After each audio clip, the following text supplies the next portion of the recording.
ओम शांति, ओम शांति, ओम शांति, ओम शांति, ओम शांति। ओम शांति। आज 10 फरवरी 2024 बाबा ने मीठी मधुर मुरली में बताया कि आत्म अभिमानी बनने का अभ्यास करो।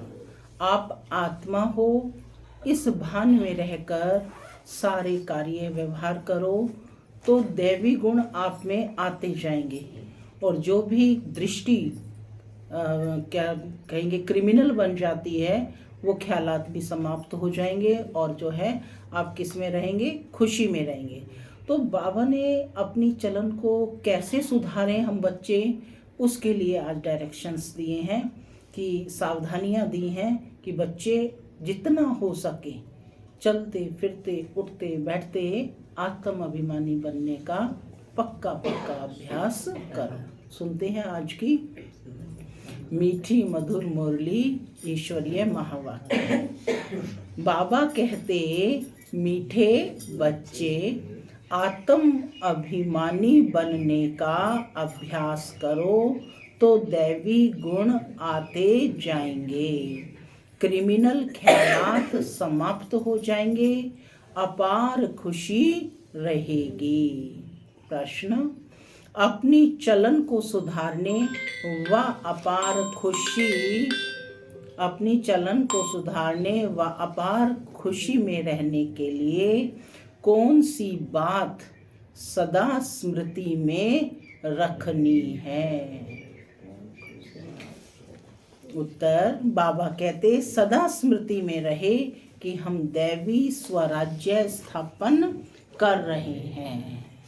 हम दैवी स्वराज्य स्थापन कर रहे हैं। हम मृत्यु लोक को छोड़ अमर लोक में जा रहे हैं। इससे बहुत खुशी रहेगी, चलन भी सुधरती जाएगी, क्योंकि अमर लोक नई दुनिया में जाने के लिए दैवी गुण जरूर चाहिए। स्वराज्य के लिए बहुतों का कल्याण भी करना पड़े, सबको रास्ता बताना पड़े। ओम शांति। मैं आत्मा शांत स्वरूप हूँ, शांति मेरा स्वधर्म है। बाबा कहते बच्चों को अपने को यहाँ का नहीं समझना चाहिए। तुमको मालूम हुआ है कि हमारा जो राज्य था, जिसको राम राज्य व सूर्यवंशी राज्य कहते हैं, उसमें कितनी सुख शांति थी। अब हम फिर से देवता बन रहे हैं। आगे भी बने थे। हम ही सर्वगुण संपन्न, 16 कला संपूर्ण निर्विकारी दैवी गुण वाले थे। हम अपने राज्य में थे। बाबा स्मृति दिला रहे हैं, याद दिला रहे हैं कि तुम ही थे बच्चे, तुम ही देवता थे। फिर से अब बनने का पुरुषार्थ कर रहे हो। अभी रावण राज्य में है, हम अपने राज्य में बहुत सुखी थे। तो अंदर में बहुत खुशी और निश्चय होना चाहिए, क्योंकि तुम फिर से अपनी राजधानी में जा रहे हो। रावण ने तुम्हारा राज्य छीन लिया है। तुम जानते हो हमारा अपना सूर्यवंशी राज्य था। हम राम राज्य के थे। हम ही दैवी गुण वाले थे। हम ही बहुत सुखी थे। फिर रावण ने हमारा राज्य छीन लिया, हमारा राज्य भी और भाग्य भी छीन लिया। अब बाप आकर अपना और पराई का राज समझाते हैं कि अपना कौन है और पराया कौन है। ये राज बाप आकर समझाते हैं। आधा कल्प हम राम राज्य में थे, आधा कल्प हम राम राज्य में थे, फिर आधा कल्प हम रावण राज्य में रहे। बच्चों को हर बात का निश्चय हो तो खुशी में रहें और चलन भी सुधरे। अब पराये राज्य में हम बहुत दुखी हैं। ये पराया राज्य किसका है? रावण राज्य। दुखी हैं बहुत। हिंदू भारतवासी समझते हैं कि हम पराये यानी फॉरेन राज्य में दुखी थे, अब सुखी हैं अपने राज्य में, परंतु यह है अल्पकाल का कागविष्टा समान सुख। तुम बच्चे अभी सदा काल के सुख की दुनिया में जा रहे हो, तो तुम बच्चों को अंदर बहुत खुशी रहनी चाहिए। ज्ञान में नहीं है तो जैसे ठिक्कर पत्थर बुद्धि है। कल भी बाबा ने कहा था ना कि जो ज्ञान में नहीं है वह जैसे ठिक्कर पत्थर बुद्धि है, कि कुछ भी समझते नहीं है। तुम बच्चे जानते हो कि हम अवश्य अपना राज्य लेंगे, इसमें तकलीफ की कोई बात नहीं। राज्य लिया था, फिर आधा कल्प राज्य किया, फिर रावण राज्य ने हमारी कला काया ही चट कर दी है। क्या कर दिया रावण राज्य ने? कला काया ही चट कर दी है। माने हमारी जो विशेषताएं थी, जो दैविक गुण थे, वो सब समाप्त कर दिए हैं। तो कहते मुझ निर्गुणहारे में कोई गुण नहीं, तो कला काया ही चट कर दी है। कोई अच्छे बच्चे की जब चलन बिगड़ जाती है तो कहा जाता है कि तुम्हारी कला काया चट हो गई है। क्या यह है बेहद की बातें समझना चाहिए। माया ने हमारी कला काया चट कर दी है, हम गिरते ही आए हैं। अब बेहद का बाप दैवी गुण सिखलाते हैं, तो खुशी का पारा चढ़ना चाहिए। टीचर नॉलेज देते हैं तो स्टूडेंट को खुशी होती है। यह है बेहद की नॉलेज। सुप्रीम टीचर आकर के क्या दे रहा है? बेहद की नॉलेज। अपने को देखना है कि मेरे में कोई आसुरी गुण तो नहीं है। संपूर्ण नहीं बनेंगे तो सजाएं खानी पड़ेंगी, परंतु हम सजाएं खाएं ही क्यों? हम सजाएं खाएं ही क्यों? इसलिए बाप जिससे यह राज्य मिलता है उसको याद करना है। दैवी गुण जो हमारे में थे अब वह धारण करने हैं। वहाँ यथा राजा रानी तथा प्रजा सब में दैवी गुण थे। दैवी गुणों को तो समझते हो ना। अगर कोई समझते नहीं है तो लाएंगे कैसे? गाते भी हैं सर्वगुण संपन्न, तो पुरुषार्थ कर ऐसा बनना है। बनने में मेहनत लगती है, क्रिमिनल आई हो जाती है। बाप कहते हैं अपने को आत्मा समझो तो क्रिमिनल ख्यालात उड़ जाएंगे। युक्तियां तो बाप बहुत समझाते हैं। जिसमें दैवी गुण है उनको देवता कहा जाता है, जिनमें नहीं है उनको मनुष्य कहा जाता है तो दोनों ही मनुष्य हैं, परंतु देवताओं को पूजते क्यों हैं?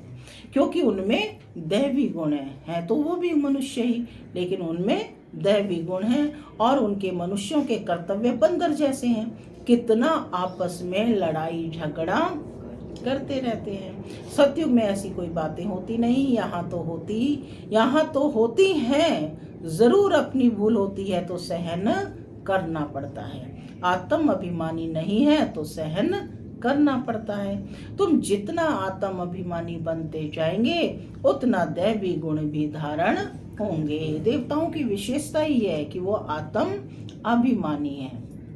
अपनी जांच करनी है कि हमारे में दैवी गुण है क्या। बाप सुखदाता है तो बच्चों का काम है सबको सुख देना। सुखदाता के बच्चे हो तो सबको क्या दोगे? सुख देंगे ना। अपने दिल से पूछना है कि हम किसको दुख तो नहीं देते हैं क्या, परंतु कोई की आदत होती है कि जो दुख देने बगैर रह नहीं सकते, बिल्कुल सुधरते ही नहीं है। जैसे जेल बर्ड्स, वह जेल में ही अपने को सुखी समझते हैं। बाप कहते हैं वहां तो जेल आदि होता ही नहीं, पाप होता ही नहीं, तो जेल में जाना पड़े। यहाँ जेल में सजाएं भोगनी पड़ती हैं। अभी तुम समझते हो कि हम जब अपने राज्य में थे तो बहुत साहूकार थे। जो ब्राह्मण कुल वाले होंगे, क्या कहते बाबा? जो ब्राह्मण कुल वाले होंगे वह ऐसे ही समझेंगे कि हम अपना राज्य स्थापन कर रहे हैं। वह एक ही हमारा राज्य था जिसको देवी देवताओं का राज्य कहा जाता है। आत्मा को जब ये ज्ञान मिलता है तो खुशी होती है। जीव आत्मा जरूर कहना पड़े। हम जीव आत्मा जब देवी देवता धर्म के थी तो सारे विश्व पर हमारा राज्य था। यह नॉलेज है तुम्हारे लिए। क्या कह रहे हैं बाप? यह नॉलेज है तुम्हारे लिए, तुम बच्चों के लिए है। कौन हो तुम? Godly student. भारतवासी थोड़े ही समझते हैं कि हमारा राज्य था, हम ही सतो प्रधान थे। तुम ही यह सारी नॉलेज समझते हो। तो हम ही देवता थे और हमको ही अब बनना है। हम ही देवता थे और अब हमको ही बनना है। भले विघ्न भी पड़ते हैं परंतु तुम्हारी दिन प्रतिदिन उन्नति होती जाएगी, तुम्हारा नाम बाला होता जाएगा। सब समझेंगे ये अच्छी संस्था है, अच्छा काम कर रहे हैं। रास्ता भी बहुत सहज बताते हैं। कहते हैं तुम ही सतो प्रधान थे, देवता थे, अपनी राजधानी में थे, अब तमो प्रधान बने हो। और तो कोई अपने को रावण राज्य में समझते नहीं हैं। तुम जानते हो हम कितने स्वच्छ थे, अब तुच्छ बने हैं। पुनर्जन्म लेते लेते पारस बुद्धि से पत्थर बुद्धि बन पड़े हैं। अब हम अपना राज्य स्थापन कर रहे हैं। तो तुमको उछलना चाहिए, पुरुषार्थ में लग जाना चाहिए। जो कल्प पहले लगे होंगे वे अब भी लगेंगे जरूर। नंबरवार पुरुषार्थ अनुसार हम अपना दैवी राज्य स्थापन कर रहे हैं। यह भी तुम घड़ी घड़ी भूल जाते हो। नहीं तो अंदर बहुत खुशी रहनी चाहिए, नहीं तो अंदर बहुत खुशी रहनी चाहिए। एक दो को यही याद दिलाओ कि मन मना भव। बाप को याद करो जिससे ही अब राजाई लेते हैं। यह कोई नई बात नहीं है। कल्प कल्प हमको बाप श्री मत देते हैं जिससे हम दैवी गुण धारण करते हैं। नहीं तो सजाएं खाकर फिर कम पद लेंगे। यह बड़ी भारी लॉटरी है। अब पुरुषार्थ कर ऊंच पद पाया तो कल्प कल्पांतर पाते ही रहेंगे। बाप कितना सहज समझाते हैं। प्रदर्शनी में भी यही समझाते रहो कि तुम भारतवासी ही देवताओं की राजधानी के थे। फिर पुनर्जन्म लेते लेते सीढ़ी नीचे उतरते उतरते ऐसे बने हो। कितना सहज बाप समझाते हैं। सुप्रीम बाप, सुप्रीम टीचर, सुप्रीम गुरु है ना। तुम कितने ढेर स्टूडेंट हो, दौड़ी लगाते रहते हो। बाबा भी लिस्ट मंगाते रहते हैं। कितने निर्विकारी पवित्र बने हैं। बच्चों को समझाया गया है कि भ्रकुटी के बीच में आत्मा चमकती है। बाप कहते हैं मैं भी यहाँ आकर बैठता हूँ, अपना पार्ट बजाता हूँ। मेरा पार्ट ही है पतितों को पावन बनाना। ज्ञान सागर हूँ। बच्चे पैदा होते हैं, कोई तो बहुत अच्छे होते हैं और कोई खराब भी निकल पड़ते हैं। फिर आश्चर्यवत सुनंती कथंती और फिर भागंती हो जाते हैं। अरे माया तुम कितनी प्रबल हो। कोई खराब भी है तो बाबा कहते कि कोई खराब निकल पड़ते हैं। फिर क्या होता है? आश्चर्यवत सुनंती कथंती और भागंती हो जाते हैं। अरे माया तुम कितनी प्रबल हो। फिर भी बाप कहते हैं भागंती होकर भी कहाँ जाएंगे, भागंती होकर भी कहाँ जाएंगे। यही एक बाप तारने वाला है। कौन है तारने वाला? हाँ, एक ही शिव बाबा तारने वाला है। एक बाप है सदगति दाता, बाकी इस ज्ञान को कोई तो बिल्कुल भी जानते नहीं है। जिसने कल्प पहले माना है वही मानेंगे। इसमें अपनी चलन को बहुत सुधारना पड़ता है, सर्विस करनी पड़ती है, बहुतों का कल्याण करना है, बहुतों को जाकर रास्ता बताना है, बहुत बहुत मीठा जबान से समझाना है कि तुम भारतवासी ही विश्व के मालिक थे। अब फिर तुम इस प्रकार से अपना राज्य ले सकते हो। यह तो तुम समझते हो, बाप जो समझाते हैं ऐसा कोई समझा ना सके। फिर भी चलते चलते माया से हार खा लेते हैं। बाप खुद कहते हैं विकारों पर जीत पाने से ही तुम जगत जीत बनेंगे। यह देवताएं जगत जीत बने हैं, जरूर उन्होंने ऐसा कर्म किया है। बाप ने कर्मों की गति भी बताई है। रावण राज्य में कर्म विकर्म ही होते हैं, राम राज्य में कर्म अकर्म होते हैं। मूल बात है काम पर जीत पाकर जगत जीत बनने की। बाप को याद करो, अब वापस घर जाना है। हमको 100% सर्टेन है, यानी निश्चय है कि हम अपना राज्य लेकर ही छोड़ेंगे, परंतु राज्य यहाँ नहीं करेंगे। यहाँ राज्य लेते हैं, राज्य करेंगे अमर लोक में। अब मृत्यु लोक और अमर लोक के बीच में है, यह भी भूल जाते हैं। इसलिए बाप घड़ी घड़ी याद दिलाते हैं कि अब यह पक्का निश्चय है कि हम अपनी राजधानी में जाएंगे। यह पुरानी राजधानी खत्म जरूर नहीं है। अब नई दुनिया में जाने के लिए दैवी गुण जरूर धारण करने हैं, अपने आप से बातें करनी हैं, अपने को आत्मा समझना है, क्योंकि अभी ही हमको वापस जाना है। क्या कहा? अभी ही हमको वापस जाना है। तो अपने को आत्मा भी अभी ही समझना है, फिर कभी वापस थोड़े ही जाना है। तो यह ज्ञान, जो यह ज्ञान मिलेगा, वहाँ 5 विकार ही नहीं होंगे। तो जो हम योग लगाएं, योग तो इस समय लगाना होता है पावन बनने के लिए, वहाँ तो सब सुधरे हुए हैं। फिर धीरे धीरे कला कम होती जाती है, यह तो बहुत सहज है। क्रोध भी किसको दुख देता है ना, मुख्य है देह अभिमान। वहाँ तो देह अभिमान होता ही नहीं। आत्म अभिमानी होने से क्रिमिनल आई नहीं रहती, सिविल आई बन जाती है। रावण राज्य में क्रिमिनल आई बन जाती है। तुम जानते हो हम अपने राज्य में बहुत सुखी रहते हैं, कोई काम नहीं, कोई क्रोध नहीं। इस पर शुरू का गीत भी बना हुआ है। या वहाँ यह विकार होते नहीं। अपनी अनेक बार यह हार और जीत हुई है। सतयुग से कलयुग तक जो कुछ हुआ वह फिर रिपीट होना है। बाप अथवा टीचर के पास जो नॉलेज है वह तुमको सुनाते रहते हैं। यह रूहानी टीचर भी वंडरफुल है। कौन है रूहानी टीचर? शिव बाबा।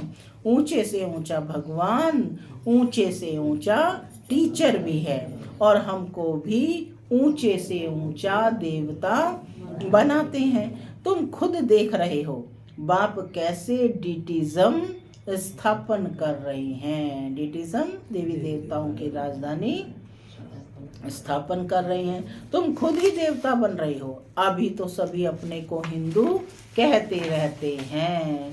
उन्हों को भी समझाया जाता है कि वास्तव में आदि सनातन देवी देवता धर्म है और सबका धर्म चलता रहता है।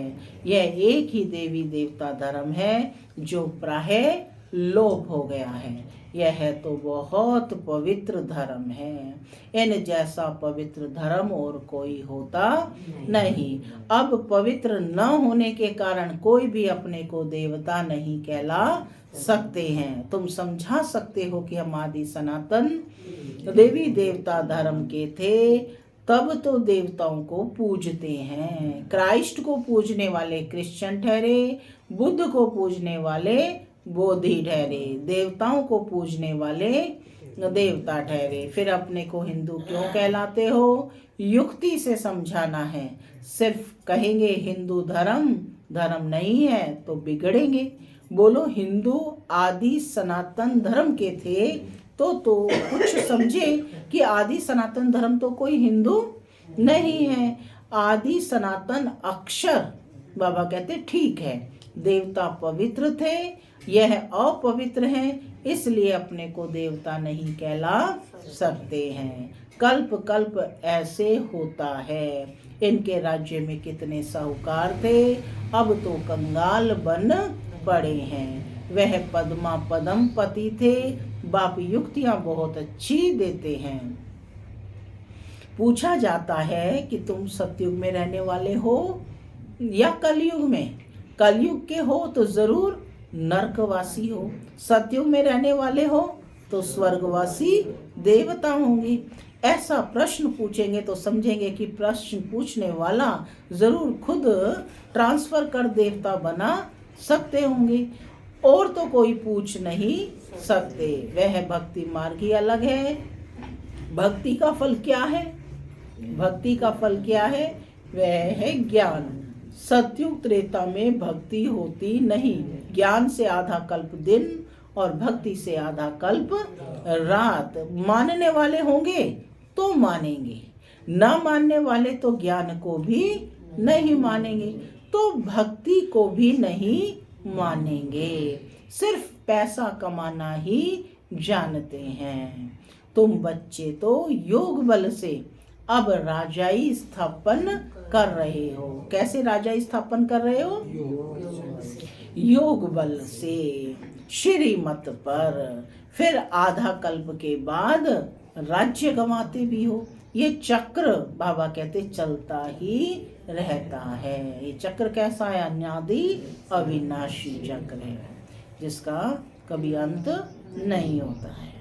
तो बाबा कहते ये चक्र चलता ही रहता है। अच्छा, मीठे मीठे सिक्के लगे बच्चों प्रति माता पिता दादा का याद प्यार और गुड मॉर्निंग। रूहानी बाप की रूहानी बच्चों को नमस्ते। हम रूहानी बच्चों की रूहानी माता पिता याद प्यार गुड मॉर्निंग और नमस्ते नमस्ते। सदा रहो हंसते बनो फरिश्ते। धारणा के लिए मुख्य सार पहला, बहुतों का कल्याण करने के लिए अपनी जबान बहुत मीठी बनानी है। मीठी जबान से सर्विस करनी है, सहनशील बनना है। माने सेवा पर जाएंगे तो कुछ बातें भी होंगी हैं, तो बाबा कहते कि सहनशील बनना है। दूसरा, कर्मों की गहन गति को समझ विकारों पर जीत पानी है। जगत जीत देवता बनना है। आत्म अभिमानी बन क्रिमिनल दृष्टि को सिविल बनाना है। वरदान, श्रेष्ठ कर्म द्वारा दिव्य गुण रूपी प्रभु प्रसाद बांटने वाले फरिश्ता सो देवता भव। श्रेष्ठ कर्म द्वारा दिव्य गुण रूपी प्रभु प्रसाद बांटने वाले फरिश्ता सो देवता भव। वर्तमान समय चाहे अज्ञानी आत्माएं हैं चाहे ब्राह्मण आत्माएं हैं, दोनों की आवश्यकता गुणदान की है। तो अब इस विधि को स्वयं में व ब्राह्मण परिवार में तीव्र बनाओ। ये दिव्य गुण सबसे श्रेष्ठ प्रभु प्रसाद है। इस प्रसाद को खूब बांटो। जैसे स्नेह की निशानी एक दो को टोली खिलाते हो, ऐसे दिव्य गुणों की टोली खिलाओ। कौन सी टोली खिलानी है? अब दिव्य गुणों की। तो इस विधि से फरिश्ता सो देवता बनने का लक्ष्य सहज सब में प्रत्यक्ष दिखाई देगा। क्या है दैवी गुण? कौन से हैं दिव्य गुण? हर्षित मुक्ता, मधुरता। कहते हैं ना, मधुरता ही मधुसूदन का नाम बाला करेगी। उदारता, सहनशीलता, धैर्यता, ये सब दिव्य गुण हैं। तो इस विधि से फरिश्ता सो देवता बनने का लक्ष्य सहज सब में प्रत्यक्ष दिखाई देगा। स्लोगन: योग रूपी कवच को पहन कर रखो तो माया रूपी दुश्मन वार नहीं कर सकता। योग रूपी कवच को पहन कर रखो तो माया रूपी दुश्मन वार नहीं कर सकता। ओम शांति।